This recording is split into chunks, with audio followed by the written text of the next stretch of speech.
আমার দায়িত্ব হচ্ছে জনগণের যেসব কোয়েশ্চেনগুলো আছে সেই কোয়েশ্চেনগুলো আপনার কাছে পৌঁছে জনগণের দেওয়া সাথে এবং আপনার কাছ জনপ্রতিনিধিদের থেকে যত যোগাযোগের যে দ্রুত ক্ষেত্র সম্ভব সেই আমার এমপি তথ্যগুলো ডট নিয়ে কম তৈরি সেই করেছে জনগণের কাছে তার আবার ঠিকভাবে ভূয়সী পৌঁছে দেওয়া। প্রশংসা তো করলেন আপনি যেহেতু বাংলাদেশ আওয়ামী লীগের প্রচার সংসদীয় সম্পাদক আসনের একজন ও এমপি এবং চট্টগ্রাম ৭ আমাদের আসনের সংসদ আওয়ামী সদস্য লীগের প্রচার ডক্টর হাসান সম্পাদক মাহমুদ।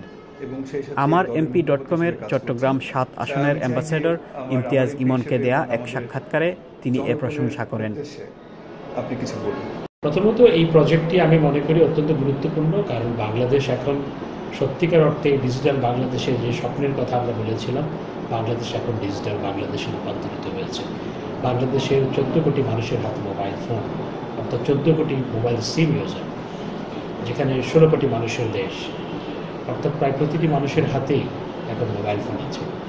এবং বাংলাদেশের ৭ কোটি মানুষ ইন্টারনেট ব্যবহার করে এবং সামাজিক যোগাযোগ মাধ্যম ব্যবহার করে প্রায় ২ কোটি কিংবা তার চেয়ে বেশি মানুষ। সেটি প্রতিনিয়ত প্রতি মুহূর্তে বাড়ছে। সুতরাং আধুনিক প্রযুক্তি ইন্টারনেটকে ব্যবহার করে মানুষের সাথে, অর্থাৎ জনপ্রতিনিধিরা যাতে করে তার সাপোর্টার এবং ভোটারদের সাথে কিংবা জনগণের সাথে যোগাযোগ করতে পারে বা জনগণ তার সাথে যোগাযোগ করতে পারে, এই যে অ্যাভিনিউটা আমার এমপি ডট কম তৈরি করে দিচ্ছে, এটি অসাধারণ।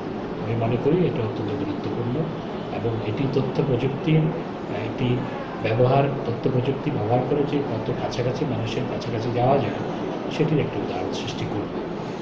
আমি আমি প্রকৃতপক্ষে আমার সাথে আমার এলাকার লোকজন টেলিফোনে যোগাযোগ করে, আমি সারা রাত আমার টেলিফোন অন রাখি, একটা টেলিফোন সারা রাত অন রাখি সাইলেন্ট করে দিয়ে, সেটি আমার কানের কাছেই থাকে, অর্থাৎ মাথার কাছেই আমি রাখি। সকালবেলা উঠে সবসময় আমি দেখি যে কেউ গুরুত্বপূর্ণ কেউ ফোন করেছে কিনা, বা অনেক নাম্বার তো আমার সেভ করা নেই, কোনো নাম্বার থেকে যদি ৪-৫ বার ফোন আসে আমি তাকে সকালে ফোন ব্যাক করি, যে আমি মনে করি যে ৫-৬ বার ফোন করেছে সে কোনো বিপদে পড়ে ফোন করেছে কিংবা কোনো গুরুত্বপূর্ণ বিষয়ে ফোন করেছে, সেটা আমি করার চেষ্টা করি। কিন্তু ফেসবুক সহ অন্যান্য মাধ্যমেও লোকজন যোগাযোগ করে, কিন্তু এই যে আমার এমপি ডট কমের মাধ্যমে যোগাযোগ, আমি মনে করি এটা মানুষ আমাকে আরও সহজে রিচ করতে পারবে, সেই অ্যাভিনিউটা আমার জন্য উন্মুক্ত করবে। তো আমি যেটা চাই, আমি প্রকৃতপক্ষে আমি প্রতি সপ্তাহে আমার কনস্টিটুয়েন্সিতে যাই, এলাকার লোকজনের সাথে দেখা করি, চেষ্টা করি সব মানুষের জন্য সবসময় আমি আমার দুয়ার উন্মুক্ত রাখার চেষ্টা করি এবং করব ভবিষ্যতে ইনশাআল্লাহ।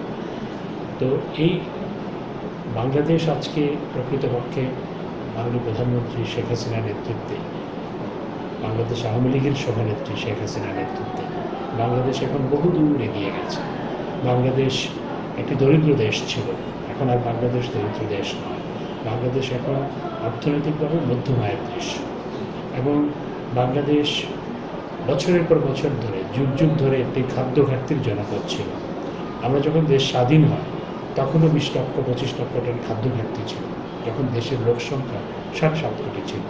আজকে দেশের লোক সংখ্যা ১৬ কোটির উপরে, কিন্তু বাংলাদেশ এখন খাদ্যে স্বয়ংসম্পূর্ণ নয়, বরং খাদ্য উদ্বৃত্তের দেশে রূপান্তরিত হয়েছে। আমাদের দেশে বর্তমানে শতকরা ৮০% লোক বিদ্যুৎ পাচ্ছে এবং আগামী ১-১.৫ বছরের মধ্যে শতকরা ১০০% লোক বিদ্যুৎ সুবিধার আওতায় আসবে। এই যে বিশাল পরিবর্তন, এই যে পরিবর্তন ঘটে গেছে, এটার সুফল কিন্তু জনগণ পাচ্ছে।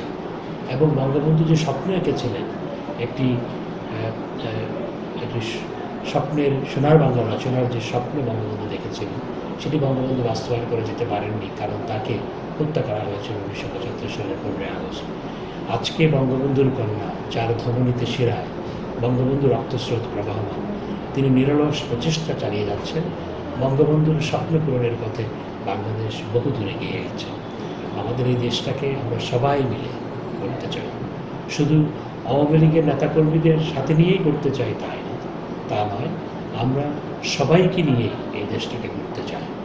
আমি প্রথমত আমার এলাকার লোকজনের প্রতি কৃতজ্ঞতা জানাই, তারা আমাকে প্রচণ্ড ভালোবাসে, তারা আমাকে পরপর ২বার নির্বাচিত করেছে।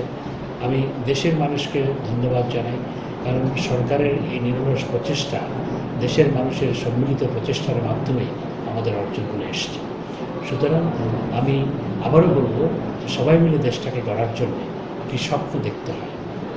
আমরা সেই স্বপ্নের কথাটি বলার চেষ্টা করেছি। যারা দেশ চালান কিংবা দেশের নেতা, জনগণকে স্বপ্ন দেখাতে হয়। আমরা সেই স্বপ্নের কথাগুলো বলেছি গত নির্বাচনের আগে। আমরা ভিশন 2021 দিয়েছি, আমরা ভিশন 2041 দিয়েছি, আমরা 2021 সালের একটি স্বপ্নের কথা বলেছি, আমরা 2041 সাল নাগাদ আরেকটি স্বপ্নের কথা বলেছি।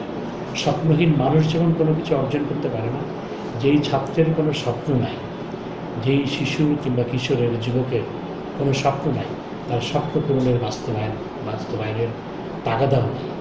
যে মানুষের স্বপ্ন থাকে এবং স্বপ্ন পূরণের জন্য তার নিরন্তর প্রচেষ্টা থাকে, তার শতভাগ স্বপ্ন পূরণ না হলেও অনেক স্বপ্ন পূরণ হয়। আমরা জাতিকেও সেই স্বপ্ন দেখানোর চেষ্টা করেছি। আমাদের নেত্রী জননেত্রী শেখ হাসিনা, দেশ রত্ন শেখ হাসিনা স্বপ্ন দেখানোর শুধু চেষ্টা করেছেন তা নয়, স্বপ্ন পূরণের পথে আমরা বহুদূর এগিয়ে গেছি। আমরা এই দেশটাকে একটি উন্নত রাষ্ট্রে রূপান্তরিত করতে চাই। সেজন্য সবাই মিলে একযোগে কাজ করতে হবে।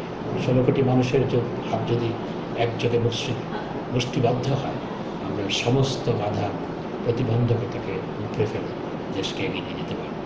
সেই এগিয়ে নিয়ে যাওয়ার কাফেলায় সবাইকে শরীক হওয়ার আহ্বান জানিয়ে শুধু নিজেকে ভালোবাসা নয়, নিজের পরিবারকে ভালোবাসা নয়, দেশকে ভালোবাসার আহ্বান জানাই। এবং আমি সবসময় জনগণের সাথে থাকার চেষ্টা করি। আমার অনেক ভুল ত্রুটি, প্রত্যেক মানুষেরই ভুল ত্রুটি থাকে, আমারও নিশ্চয়ই অনেক ভুল ত্রুটি আছে। আমি আশা করব আমার ভুল ত্রুটিগুলো আমার এলাকার জনগণ ক্ষমা করে দিবেন এবং ভবিষ্যতে কাজ করার ক্ষেত্রে আমার এলাকার জনগণ আমাকে সহায়তা করবেন। এটাই হচ্ছে আমার প্রত্যাশা। অপরদিকে আমারএমপি.com-এ ওমর শিহাবের সম্প্রতি প্রশ্ন ফাঁস সংক্রান্ত করা এক প্রশ্নের জবাবে ডক্টর হাসান মাহমুদ তার উদ্বেগের কথা জানান। তিনি দ্রুত এ বিষয়ে ব্যবস্থা গ্রহণের আশ্বাস দেন।